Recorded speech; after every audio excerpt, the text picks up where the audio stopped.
السلام علیکم ناظرین، ہم نے کل بات ختم کی تھی کہ ابو سفیان نے اس لشکر کو جو ان کے قافلے کی حفاظت کے لیے مکہ سے روانہ ہوا تھا یہ پیغام بھیجا تھا کہ میں حفاظت سے مکہ کی طرف روانہ ہو چکا، تو تم بھی واپس لوٹ آؤ۔ لیکن ابو جہل اور کچھ اور سرکردہ لوگوں کی ہٹ دھرمی اور ڈھٹائی کی وجہ سے اس لشکر نے اللہ کے رسول کی طرف جانے کا پیش قدمی کرنے کا فیصلہ لیا۔ اس لشکر کا عالم یہ تھا کہ اس کے ساتھ ناچنے والی ڈھول، تماشے، شراب، تمام عیش و عشرت کا سامان موجود تھا، اور یہ ان کے خوب مزے لیتے ہوئے بدر کی طرف بڑھ رہے تھے۔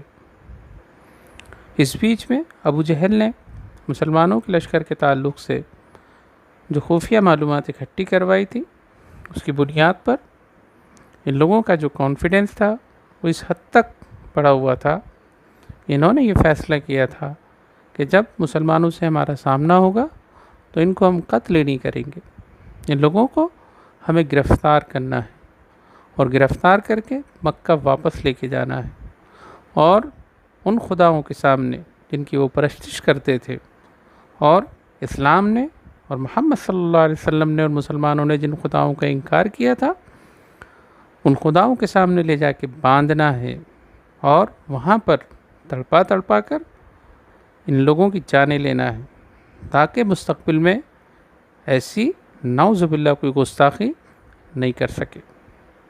ان لوگوں نے رسیاں اکٹھی کی تھیں کہ اس سے مسلمانوں کو قید کر لیں گے اور خوب تماشا کر کے ان کو ایک عبرتناک انجام تک لے کے جائیں گے۔ 13 مارچ سن 624 عیسوی 17 رمضان المبارک ہجری 2 میں یہ معرکہ وقوع پذیر ہوا۔ اللہ کے رسول اپنے خیمے میں جس انداز میں اللہ سے دعا مانگ رہے تھے، گڑ گڑا رہے تھے، جس کرب، جس شدت، جس خلوص اور جس اخلاص کے ساتھ اللہ سے رو رو کے اللہ کے حضور نے مانگا، وہ اتنی درد بھری تھی اور اس میں ایسی شدت تھی کہ حضرت ابوبکر صدیق رضی اللہ تعالیٰ عنہ اللہ کے رسول کو کئی مرتبہ کہا کہ بس کیجئے اللہ کے رسول، بس کیجئے، اب مزید مت تڑپیے، مت پریشان ہوئیے۔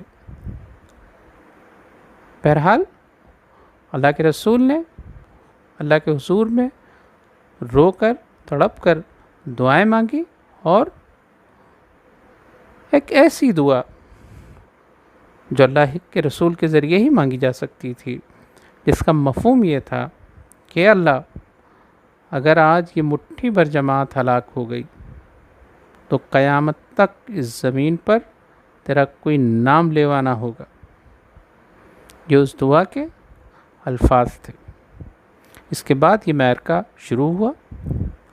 اگر ہم یوم بدر کے تعلق سے بات کریں تو کئی ایپیسوڈ اس کو پیش کرنے میں درکار ہوں گے۔ انشاءاللہ مستقبل میں کبھی ہم اس کے اوپر کوئی سیریز بھی بنائیں گے۔ یہاں مختصراً یہ کہ ان 2 لوگوں کا ذکر کرنا جن میں حضرت معاذ اور حضرت معوذ رضی اللہ تعالیٰ عنہ یہاں پر ہم لوگ ضروری سمجھتے ہیں۔ یہ 2 انصاری صحابی تھے اور بالکل نوجوان تھے۔ حضرت عبد الرحمن بن عوف رضی اللہ تعالیٰ عنہ ان کا ذکر کرتے ہوئے کہتے ہیں کہ ان دونوں نے مجھے اپنے آس پاس، جب میں نے ان دونوں کو پایا تو ان دونوں نے مجھ سے سوال کیا کہ چچا جان، وہ دشمن اللہ کا اور اللہ کے رسول کا جس کا نام ابو جہل ہے، اس کا کچھ پتہ بتائیں گے آپ ہمیں؟ تب میں نے ان سے پوچھا کہ صاحبزادو تم کیا کرو گے اس کا؟ تو انہوں نے جواب دیا کہ آج کے دن یا تو وہ رہے گا یا ہم رہیں گے۔ حضرت عبد الرحمن بن عوف رضی اللہ تعالیٰ عنہ نے ابو جہل اپنے سیکورٹی دستے سے گھرا ہوا تھا اور لوگوں کو لات اور عزا کی قسمیں کھلا کھلا کے خوب اکسا رہا تھا کہ ان کو قتل مت کرنا، ان کو گرفتار کرنا ہے، ان کو باندھنا ہے، مکہ کی طرف واپس لے کے جانا ہے، اس کی طرف اشارہ کرتے ہوئے کہا کہ دیکھو صاحبزادو، یہ ہے وہ اللہ اور اس کے رسول کا دشمن اور تمہارا شکار۔ یہ دونوں صحابہ رضی اللہ تعالی عنہم اجمعین اس گھیرے کے کمزور ہونے کی طاق میں رہے، جیسے ہی ان کو موقع ملا ان دونوں نے ابو جہل کا کام تمام کر دیا۔ کچھ دیر کے بعد اللہ سبحانہ و تعالیٰ نے مسلمانوں کو فتح دے دی۔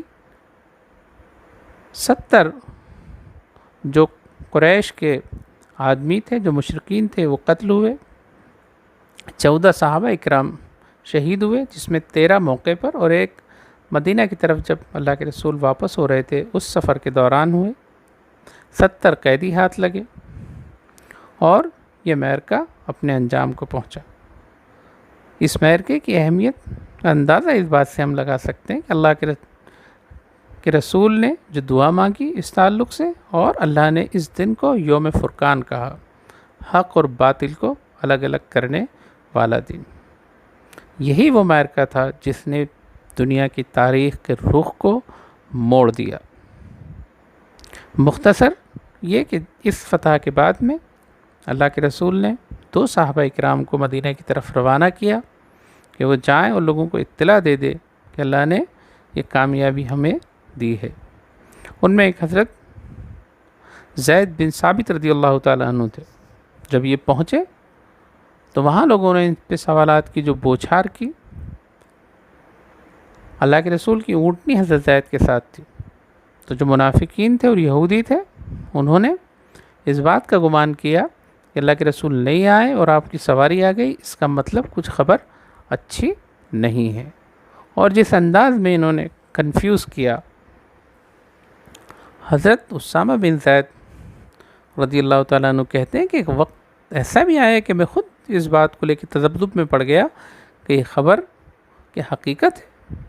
پھر میں نے جب اپنے والد سے پوچھا کہ کیا واقعی ہم لوگ جیت گئے، تب آپ نے کہا کہ ہاں یقیناً ہم لوگ جیت گئے۔ تب مجھے اس بات کا احساس ہوا، اور کیوں نہیں ہوتا، پوری دنیا نے دیکھا کہ جو ظاہری اسباب تھے وہ سب مکہ والوں کے فیور میں تھے۔ وہ ایک شاندار سپاہی تھے، ان کا بیک گراؤنڈ فن سپاہ گیری کا تھا۔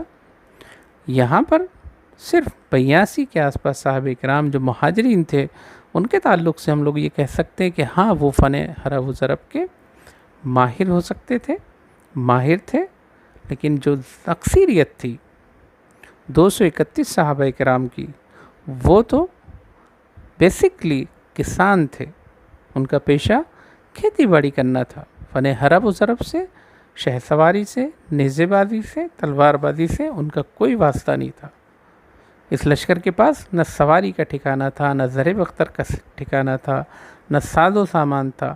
تو ظاہری جتنی بھی علامتیں تھیں وہ اس بات کو ظاہر کرتی تھی کہ جیت قریش کی ہوگی، لیکن اللہ کو اس زمین کے اوپر وحدانیت اور رسالت کو قیامت تک کے لیے قائم کرنا تھا، سو اللہ نے یہاں سے دنیا کے دھارے کو موڑ دیا۔